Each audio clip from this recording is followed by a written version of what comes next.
Assalamualaikum warahmatullahi wabarakatuh. Selamat pagi Bapak Ibu sekalian.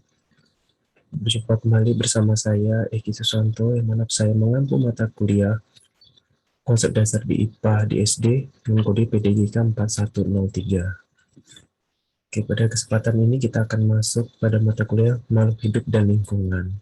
Sebelumnya saya ingin bertanya apa kabar Bapak Ibu sekalian?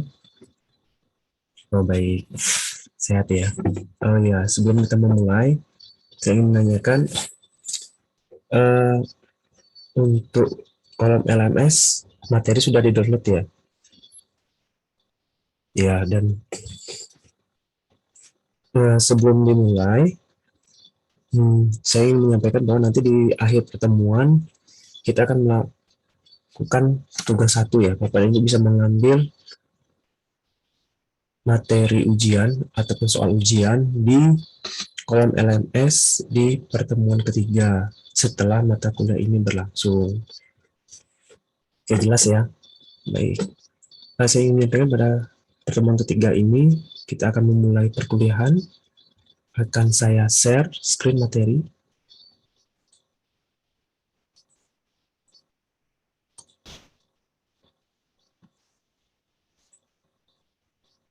Oke, Bapak Ibu sudah kelihatan?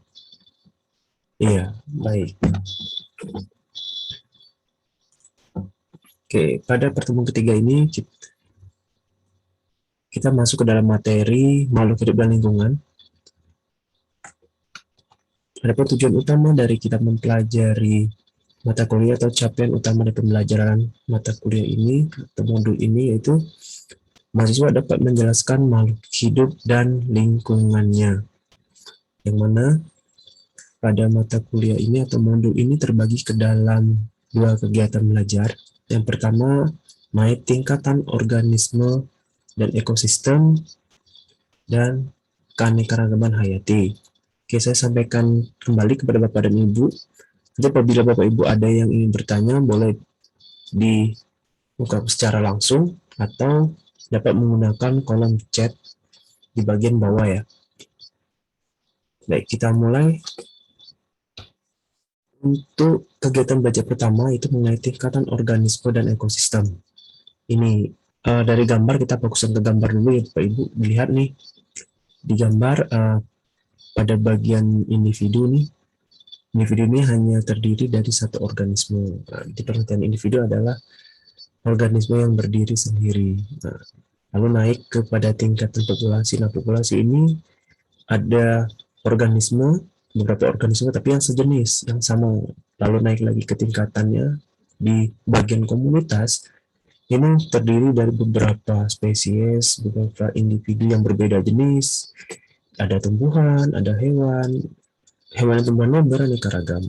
Kalau naik kepada tingkatan ekosistem, nah kalau tingkatan ekosistem ini dia sudah berhubungan dengan lingkungan. Lalu naik lagi ke bioma, ini ada kumpulan dari beberapa ekosistem di suatu wilayah. Lalu naik lagi ke tingkatan yang lebih tinggi, ini ekosistem atau bioma yang ada di setiap seluruh wilayah muka bumi ini. Adapun pengertiannya, tingkatan organisasi makhluk hidup sesuai dengan tinjauan ekologi dimulai dari individu, populasi, komunitas, ekosistem, bioma, dan biosfer.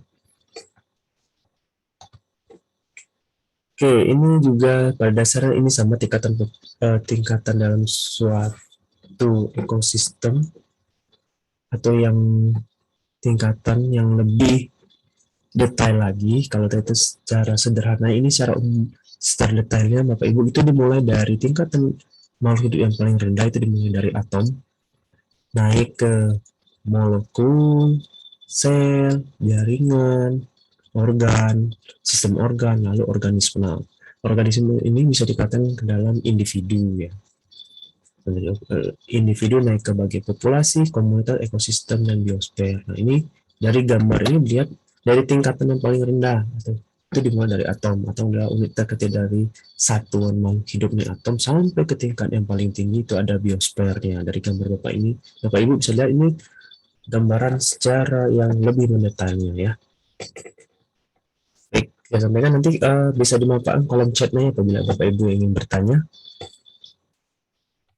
Lanjut, ini adalah kegiatan pembelajaran 2. Ini berhubungan dengan keanekaragaman hayati. Baik.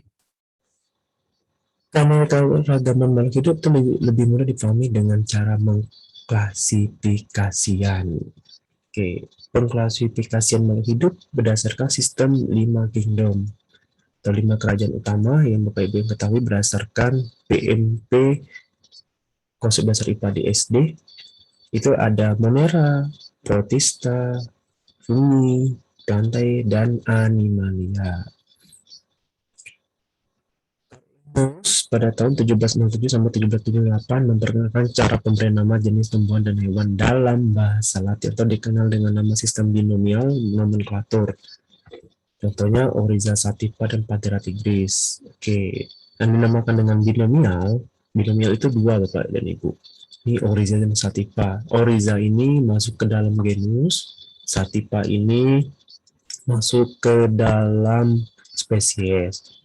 Bapak dan Ibu tahu Oryza sativa? Iya, betul sekali. Oryza dan sativa ini adalah padi yang selalu ditanam menjadi nasi, ya Bapak dan Ibu sudah paham. Lalu Panthera tigris. Panthera tigris Bapak dan Ibu sudah tahu?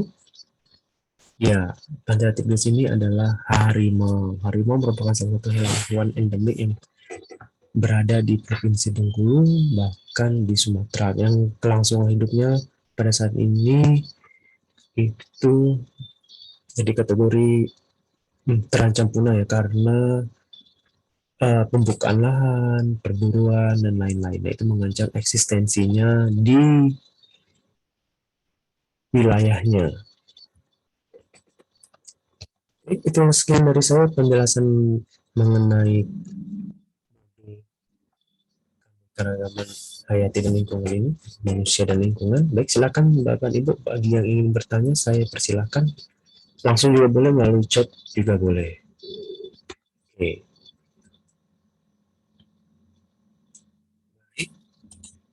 Oke, saya buka dulu di kolom chat ya. Oke, di kolom chat ada pertanyaan dari Pak Sofian. Apa yang maksud dengan pengklasifikasian? Baik, pengklasifikasian adalah pengelompokan. Nah, secara sederhananya gini ya Bapak. Bapak dan Ibu di sekitar rumahnya kan biasanya atau pekarangan itu kan ada tumbuhan, ada hewan. Nah, contoh tumbuhannya misalnya bunga itu kan beraneka ragam tuh, dikelompokkan, disusun oleh Bapak Ibu di sekitar pekarangan. Lalu ada misalnya capung, kupu-kupu, nah, itu dia bisa mengelompok sendiri. Atau secara sederhana gini Bapak Ibu, Bapak dan Ibu misalnya mengelompokkan makanan yang ada di lemari es. Nah, kalau di bagian atas itu kan biasanya untuk daging, nah, bagian bawahnya itu ada sayur-sayuran dan buah. Seperti itu cara pengelompokannya. Baik. Ada lagi pertanyaan Bapak Ibu? Oke, baik. Lagi pertanyaan?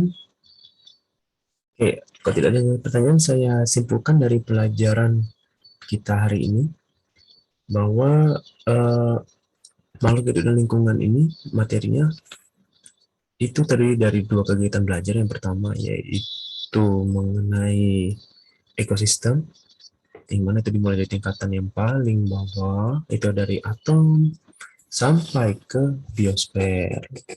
Lalu yang kedua, keanekaragaman hayati. Keanekaragaman hayati ini dapat dikelompokkan dengan sistem pengklasifikasian dengan cara sistem binomial nomenklatur ada dua nama.